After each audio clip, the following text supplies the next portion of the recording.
farmers tell us today that they can't sleep at night and they feel under attack by some vegan activists who call them rapists and issue death threats. Concerns over animal welfare and a desire for a healthy lifestyle have seen veganism grow in popularity. There are now over 500,000 vegans compared to 150,000 a decade ago, with many more committing to go meat and dairy free this month. But some animal rights campaigners believe they can save even more animals through vegan activism, such as holding regular protests outside farms and abattoirs. In most cases, it's peaceful and it's legal, but farmers say they're also facing regular harassment and abuse. Our reporter Amber Hack has spent some time with one vegan group called the Save Movement, which says it has a peaceful approach to campaigning. We brought you her full report earlier. Here's a short extract before we have a conversation about this.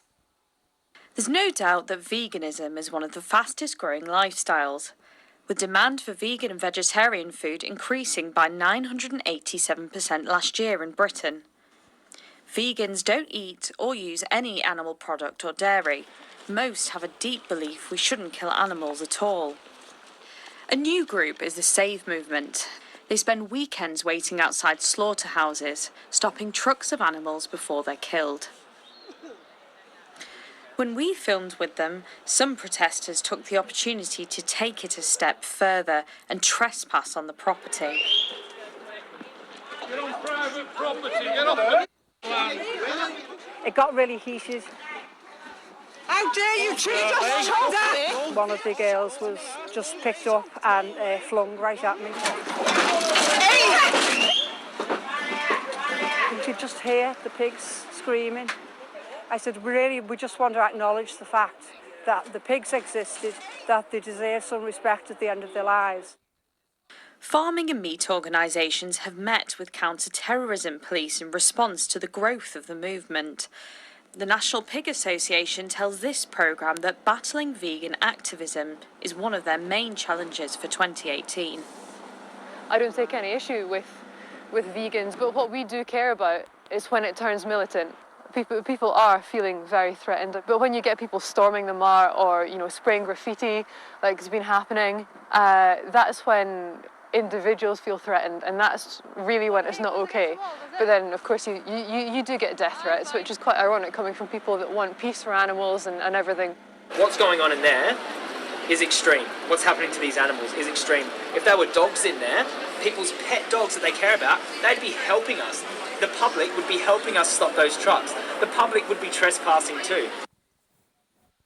And if you want to read more about this, you can see it online on the BBC News site.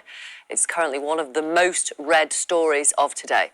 Obviously, do send us your views as well. Let me introduce you to Earthling Ed.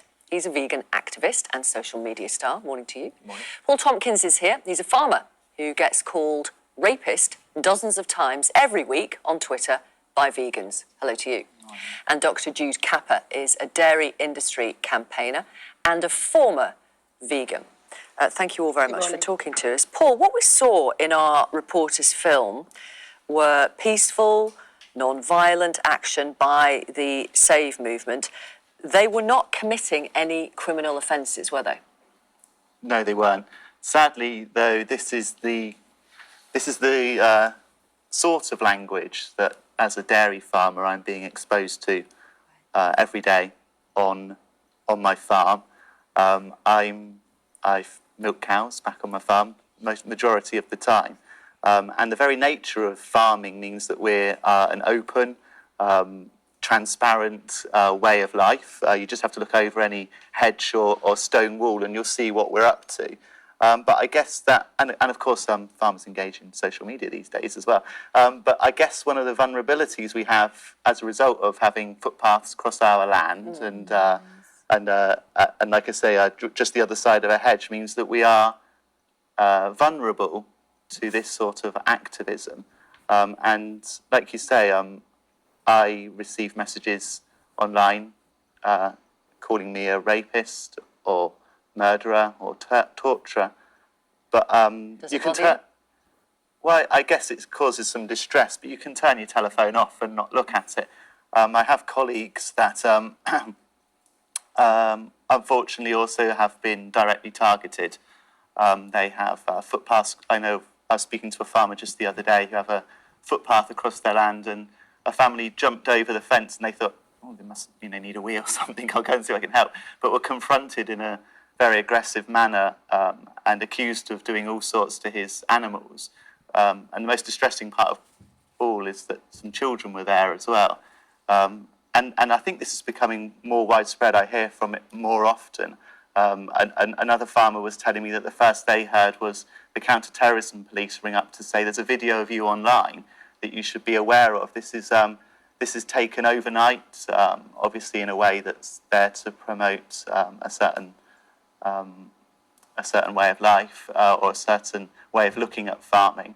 But that farmer has no right to ask for that video to be withdrawn, even though the protesters have come onto the farm, filmed it overnight. And you've got to remember that these farms are actually where we live as well. Let me bring in Ed then. I mean, the kind of things that Paul has just described there, do you condone that? No, certainly not. But I think it's important to add that as a social media vegan, I get a torrent of abuse from farmers as well. Like, I get death threats sent to me. I have farmers saying they're going to events where I'm at and they're going to hurt me, stuff like that. But most worryingly, I have farmers who message me saying they're going to go abuse an animal. They're going to go shoot a calf. They're going to go hurt their pigs because I've irritated them. Now, I don't believe that this is acceptable from any side at all. But what I think is really important to note is perspective. And in this situation, it's neither Paul or myself who are the victims.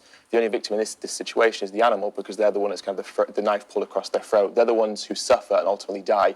And although words are not very nice, the actions of what we do to animals are significantly worse than any words that can be said to either of us. You have, as far as I understand it, and correct me if I'm wrong, Ed, you've openly trespassed on property as part of your activism, which is not breaking criminal law, it is breaking civil law. Yeah.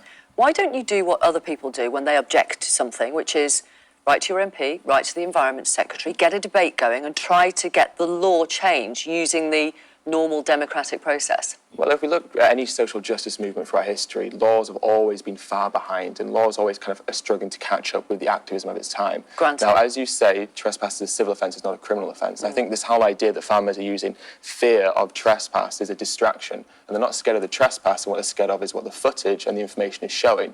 And because of trespass, a civil offence, we're showing a whole hidden industry that, Paul said that farming is transparent. It's anything but transparent. The things that we do to animals in terms of the mutilations are not transparent. What happens in slaughterhouses is not transparent. And even on a dairy farm, things like the male calves and the female calves being separated from their mothers, many people don't know that. In fact, Respond to that. Well, back on my farm, Ed, we are transparent. I enjoy using social media to show people exactly what we do. Yeah. Many farmers also engage in events such as Open Farm Sunday, which is a time of the year when we can open our gates and invite the local community to come around and have a real look at what we're doing. Yeah. What I would suggest is that activism is perhaps discouraging farmers from doing this. So although you may ask for an open, transparent way of looking at farming, when we do provide this, the counter effects that we receive is the distressing instance I've just told you about. Do you show the people that come to your farm things like the artificial insemination? Do you show them what happens to the calves? Do you show them the pens they're kept in for up to 8 weeks at a time where they're not allowed to see their mums, they're not allowed to nurture, they're not allowed to socialise? Do you take them to the slaughterhouse as well and show the knife being pulled across their throat? Or do you keep that bit hidden and just show kind of the cows grazing and being fed? I like to think that we show everyone the full spectrum of farming. Do you, or you either do or you don't? Well, I like to think that we do, yes. So do you show the people that come to your farm what happens to the dairy calves that are taken from their mother? Yes. And do you show the fact that they suckle on people's fingers because they want to suckle from their mother to obtain the milk that we take that is rightfully for them? Well, the arguments that Ed's portraying are some of the management practices that we use on farm every day. And I guess one of the things that we can agree on, although we've highlighted a lot that we don't, is that what we really should be looking at is educating everyone, the consumer that enjoys spreading melted butter or delicious cheeses across their toast, exactly how that is produced. And I think that's one thing that we can both agree on, that what we need to do is show everyone how we produce food in our country, because I guess what we sometimes forget is that we all need a farmer 3 times a day, and the truth is that 98% of people enjoy consuming cheeses and butters and yogurts. So let's get out and show them really how that is properly done. And I'd encourage anyone to do so by the engaging events like I've just suggested, like Open Farm Sunday. Farmers are on social media these days, even when broadband does allow. So come and see what's really going on your local farm. Let me bring in Jude Capper. You were a vegan, I think, for a year, and then I think you began to go out with a dairy farmer and things changed. So what is your stance now? Absolutely. I don't have any ag background at all. I grew up in Oxford, and back in high school between the age of 15 and 16, I was a vegan. Back then, of course, there was no Twitter, Facebook, LinkedIn and so on, but I did believe the things that I was told because as a person outside agriculture, I didn't understand farming. I started talking to farmers. I dated a dairy farmer, lived on a dairy farm and found that it was a very different picture, and certainly over the last 10 to 15 years going all over the world to dairy farms, I can categorically say dairy farmers care for their animals every day. But what I found really difficult, I had breast cancer 15 years ago now, and I was told just this morning that because I'm celebrating the dairy industry through a Twitter campaign called Febudairy, they hope that my cancer comes back. And claims like this are really difficult to deal with in a culture where we should have tolerance, respect, and be accepting of people's different dietary beliefs and different lifestyles. Let me bring, so many of you getting in touch with this. I've got some comments which I'll read in a moment, but I want to bring in Dougie, who's got in touch. He's in East Sussex. He used to work on an organic beef farm, but decided to go vegan 5 months ago. Hi, Dougie. Hello, yes, hi. Why? So I guess, as you mentioned, I used to work on an organic beef farm, and I was just indoctrinated as everyone else in terms of the humane slaughter and our organic beef farm that I used to work on is the animals are actually really well looked after, and I would say to people, come down, look, it's almost like paradise for these animals here. But then there's a little bit in the middle, the slaughterhouse, and people say it's humane slaughter, and that's just a marketing ploy basically. Humane and slaughter couldn't be further apart. But farmers have to abide by Department for the Environment guidelines in how they treat animals, whether it's cows, pigs, whatever. They are slaughtering the animals according to those guidelines. Yes, no, I agree. I think guidelines are in place, but the facts that the massive amounts of animals that are being killed every single day. And you can watch some of the slaughterhouse footage and CCTV footage, and you'll see that these guidelines that are in place in terms of like stunning the animal. A lot of the time, some of these poor animals are being stunned, but the stunning isn't actually having an effect on them, so they're still fully conscious when they have their throat slit open, which is very unpleasant. Ed, coming back to you, I mean, this footage is online. Yeah. If people want to see it, they can see it. But people don't want to see it because they know that what's in the footage is upsetting. Right. And that's their choice. And then they can carry on eating meat without waking up at night. If it's not good enough for your eyes, why is it good enough for your stomach? If you can't face the reality, how can you morally justify paying for it to continue? It's their choice. What about the choice of the animals who have a preference to live their life? You see, we can eat other things. It's not a necessity for us to eat animal products. We can survive and thrive on a plant-based diet. So in effect, it's unnecessary. So these animals should be given their preference, which is to live their life without our exploitation of them. Laura says on Twitter, not all vegans are activists in this manner. We are destroying the earth with large plots of land used for farming and for crops in order to feed the animals. Never mind the amount of water used too. Lucy says, I've been mostly vegan since 1995. I support the activists. I used to be one. Many meat eaters turn a blind eye to the cruel meat-eating regimes. If you cannot kill the animal, butcher it yourself, then you shouldn't eat it. And Sarah says, I went vegan about a year ago, but I've actually considered it for many years. I saw the militant vegans and was completely put off. Their attitude was, if you can't cut it all out, then you're a failure. So I resumed eating meat, but no dairy, because what was the point in even trying if I was unable to attain their apparent perfection. What is your ultimate goal? So the world that we want is ideally a vegan world. So that's a world where people understand that the exploitation of animals is unnecessary and has no place in contemporary society.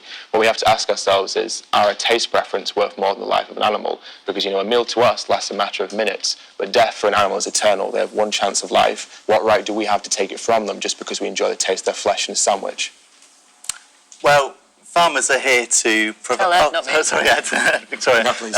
Farmers are here to produce what the consumer wants. We're a demand-led industry, and we'll continue to provide great, nutritious food. And I don't want to leave either of you the impression that farmers are stood in their fields, quaking in their wellies, wondering about activists. The reality is that we've got a lot more to worry about on farm, like the health and happiness of our animals, the productivity of our farms, and, of course, that looming challenges of Brexit coming up ahead. So the reality is that everyone has the choice to eat what they choose. I respect that choice, but I'd go further and ask everyone that at this time, to whatever you decide to choose to eat, to just choose to back British farming. Thank you, all of you. Thank you very much for coming on and talking to each other. Really appreciate it. And Jude Capper, thank you. And Dougie as well. Really appreciate you getting in touch with the programme. Thank you. Still to come before 11 is rumours about Tory rifts and